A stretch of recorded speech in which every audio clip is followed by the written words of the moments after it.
देखो देखिए इस पर्टिकुलर क्वेश्चन में आपसे पूछ रहा है कि कौन सा कार्बन कैटायन ज्यादा स्टेबलाइज है, ठीक है।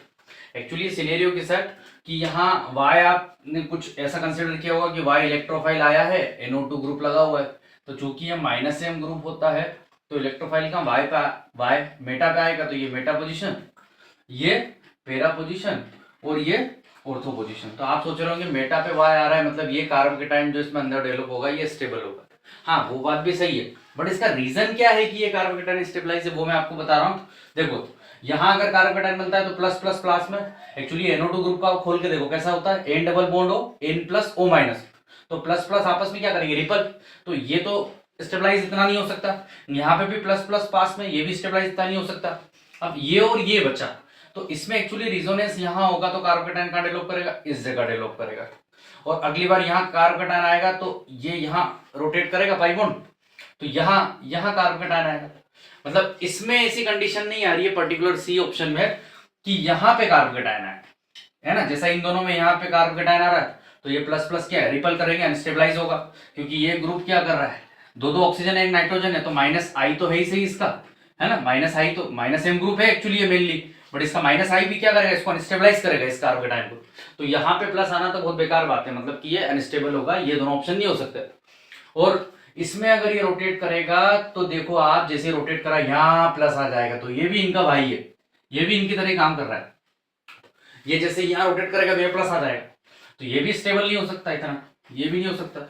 है ना। लेकिन इसमें अगर आप देखो इस कार्बन कैटायन में अगर रिजोनेंस स्टेबलाइजेशन इसका करवाओगे तो यहाँ पर इस जगह प्लस नहीं आएगा, मतलब ये प्लस और जो NO2 का प्लस है वो डायरेक्ट इन्फ्लुएंस में नहीं रहेगा, ये फायदेमंद वाला ऑप्शन है ना। तो आंसर क्या जाएगा इसका सी, ये कार्बन कैटायन ज्यादा स्टेबलाइज होगा। इसके रिजोनेटिंग स्ट्रक्चर में अगर आपको बताऊं तो देखो जैसे ही यह रोटेट करेगा, ये बॉन्ड जैसे ही यहाँ रोटेट करा तो यहाँ प्लस आ गया, यहाँ प्लस आ गया, ठीक है, और यहाँ डबल बॉन्ड आ गया, ठीक है, और Y और H तो आपका जुड़ा हुआ है इसे, यहाँ पे हाइड्रोजन है ना। और जैसे ये यहाँ गया, यहाँ प्लस आया, अगली बार क्या होगा कि इसके रिजोनेटिंग स्ट्रक्चर में क्या होगा, आप खुद देख के बताइए मेरे को, है ना। इसमें क्या होगा, ये यहाँ चला जाएगा और अगला प्लस यहाँ जाएगा, यानी अगला रिजोनेटिंग स्ट्रक्चर अगर इसका मैं ड्रॉ करूँ आपको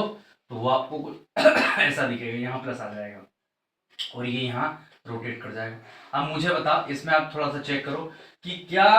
ये ज्यादा स्टेबलाइज होगा, बिल्कुल ये ज्यादा स्टेबलाइज होगा, क्यों, क्योंकि यहाँ प्लस प्लस दूर है, देखो ये डिस्टेंस ज्यादा है, यहाँ डायरेक्ट अगले एटम पे ही यानी इसी पे प्लस नहीं आ रहा है, तो इसके जब रिजोनेटिंग स्ट्रक्चर देखोगे ये कार्बन कैटायन रिजोनेंस से ज्यादा स्टेबलाइज है,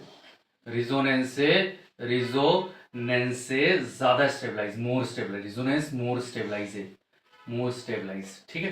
तो रिजोनेंस से ज्यादा स्टेबलाइज कार्बन कैटायन, इसका ऑप्शन का होगा सी, इसलिए इसका आंसर क्या गया था, सी आंसर जा रहा है इसका, ठीक है। कार्बन कैटायन सब में बन रहा है, मेटा पे Y आ गया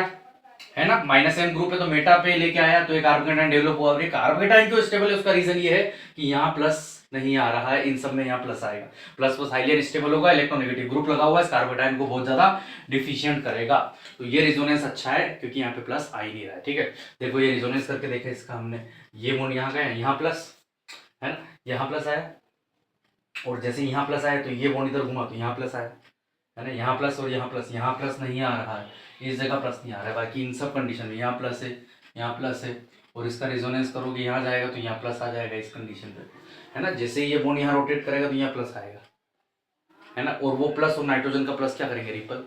तो आंसर इसलिए क्या जाना चाहिए, सी जाना चाहिए, समझा। ये रिजोनेटिंग स्ट्रक्चर इसको अच्छे से स्टेबलाइज करने के लिए रीजन बताते हैं कि ये क्यों स्टेबलाइज हो रहा है, तो है ना। बाकी रिजोनेंस तो तीनों चारों ऑप्शन में है, बट ये बेस्ट रिजोनेंस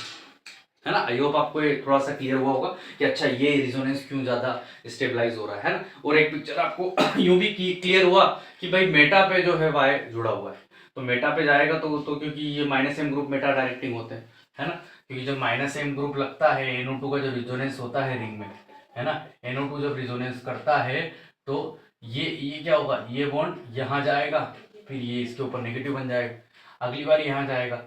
तो ऑर्थो और पेरा पे पॉजिटिव क्रिएट होता है बट मेटा पे पॉजिटिव क्रिएट नहीं होता है।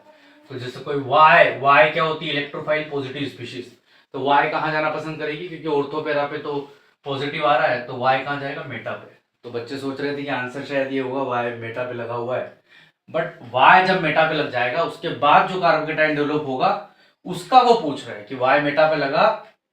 तो ये कार्बोकेटाइन डेवलप हुआ तो ये स्टेबलाइज है। ये आपको यहाँ पे रीजन सोचना था कि वाई जुड़ने के बाद ये जो कार्बोकेटाइन बन रहा है ये कैसे स्टेबलाइज हो रहा है, क्योंकि यहाँ ऑर्थो पे और पेरा पे भी वाई है ना, ये पेरा पे वाई है, देखो आप ये भी पेरा पे वाई, ये ऑर्थो पे वाई,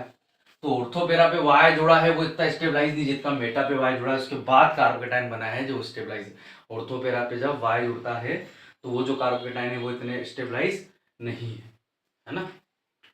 थैंक यू।